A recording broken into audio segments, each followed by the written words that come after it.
Good evening. It's Tuesday, February 9th, and I am coming to you with some updates on some information around the world of mixed martial arts. And as you know, we have a segment, Taekwondo in MMA.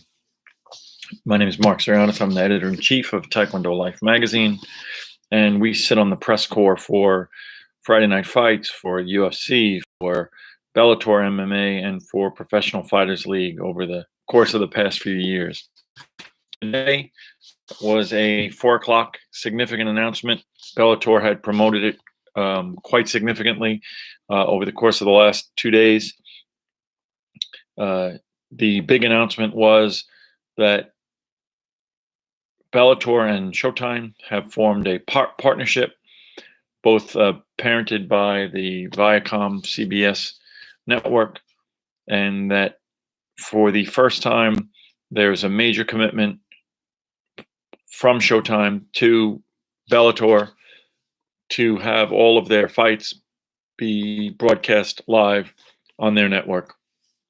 Apparently, Scott Coker, the president of Bellator, and Showtime go back a long ways from the days of Strikeforce, when Showtime promoted those fights before Strikeforce was purchased by the UFC. This is a major uplift to the visibility of Bellator MMA for a number of reasons. First, of course, is a financial commitment, the viewership. And I note that this is a U.S. I don't believe there was a discussion at the press conference that Showtime's not available overseas. So I believe there's going to be a separate announcement for U.S. viewership. This is a big deal. There's also a commitment that Showtime has to fighting. Most people know that they took over from HBO significantly as the premier place to watch boxing. Boxing will be on Saturday nights. Mixed martial arts will be on Friday nights. So they're bringing you basically a fight weekend, Friday and Saturday nights. The equivalent of watching college football on Saturday and professional on Sunday. It's a big deal. It is something that I think will offer more stability to Bellator, and my expectation is that we'll offer more money for fighters to attract more talent. There is the first fight card, the first week, I believe it's the 2nd of April. That was announced. I'm assuming at this point that will probably still be with coronavirus, not a ticketed event or a very limited ticketed event, depending on what happens in the world. But of course, that is part and parcel of this big push. It will be on Showtime. So that is something big. As those of you know, we've covered Bellator. We've attended the fights at Madison Square Garden. We interviewed, and of course, we've covered the rising star, which is Master Valerie Lareda. She had made her professional debut with Bellator. She has fought several times with them. She's fought once during the pandemic and was successful. We were with her last year, earlier in the year at Madison Square Garden, when she beat Larkin Dash in that fight. And we look forward to seeing her continuous fights. We're waiting for the next fight announcement for her, and we'll have an interview there.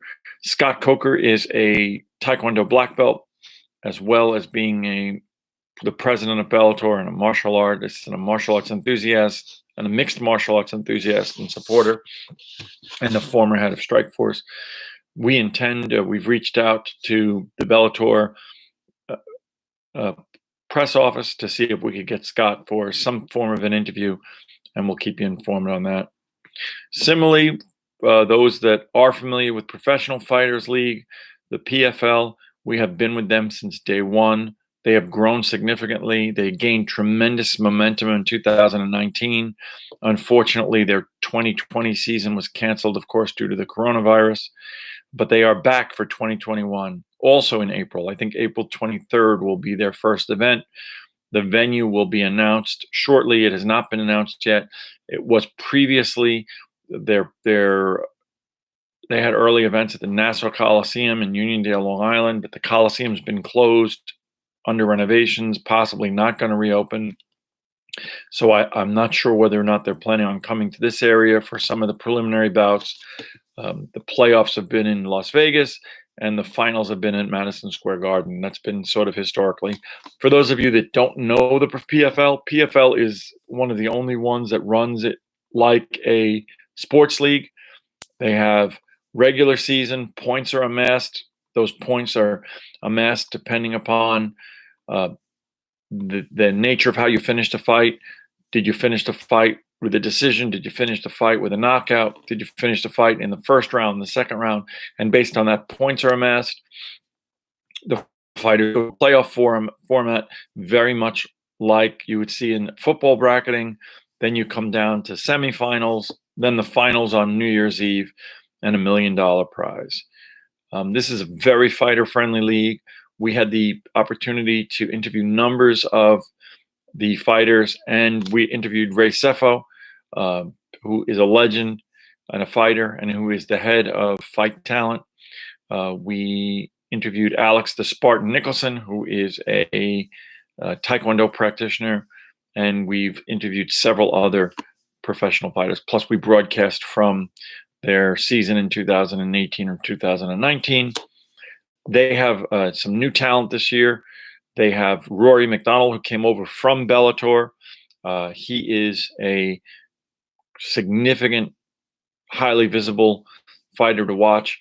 And in fact, one day ago, in anticipation of his premier fight for Bellator, he announced that he's changing camps. I believe the reason for that was not so much a product of his desire to or his problems he's having with his camp, but it relates to restrictions where he is and where he has been training that relate to the coronavirus, something that all the athletes have been dealing with, something that we've covered talking about the upcoming Olympics in Tokyo, is that even if the Olympics take place, how are the athletes getting ready for it?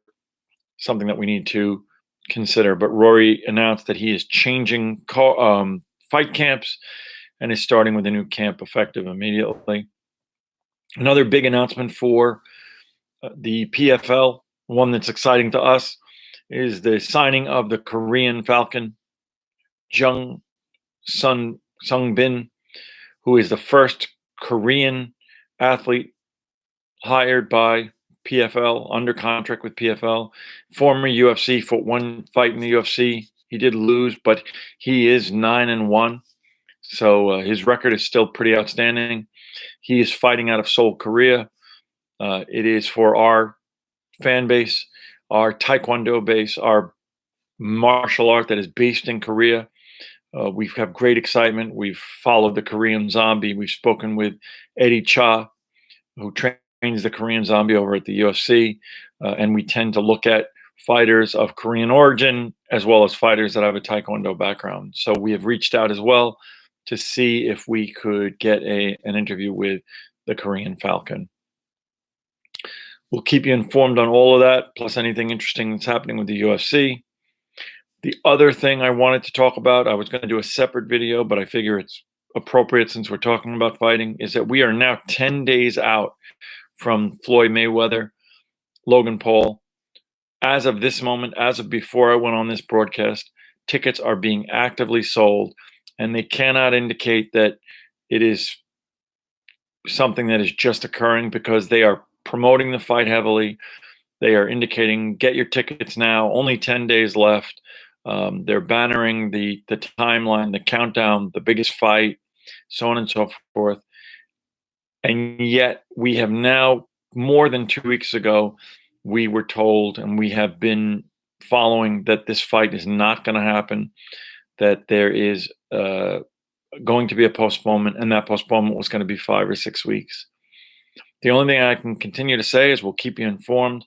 But more importantly, if Fanmio Boxing, if Floyd Mayweather, if Logan Paul are continuing to sell tickets, when I say tickets, obviously I mean pay-per-view views, because it's not a live event, but they're selling their pay-per-view tickets, started as early bird $29 and goes up to $60. If they're continuing to sell those tickets for 2 weeks after knowing that this fight has been postponed, I think it's really deplorable. We have reached out 2 times to Fanmio. We reached out to Floyd Mayweather's camp. We reached out to Logan Paul's camp.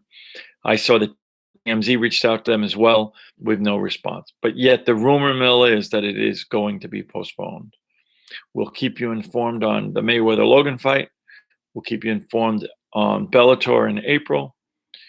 We'll let you know if we hear what card Master Valerie Lerader is added to, and we'll keep you informed during the entire PFL MMA season. This is Marc Zirogiannis. We are a member of the Believe Sports Network.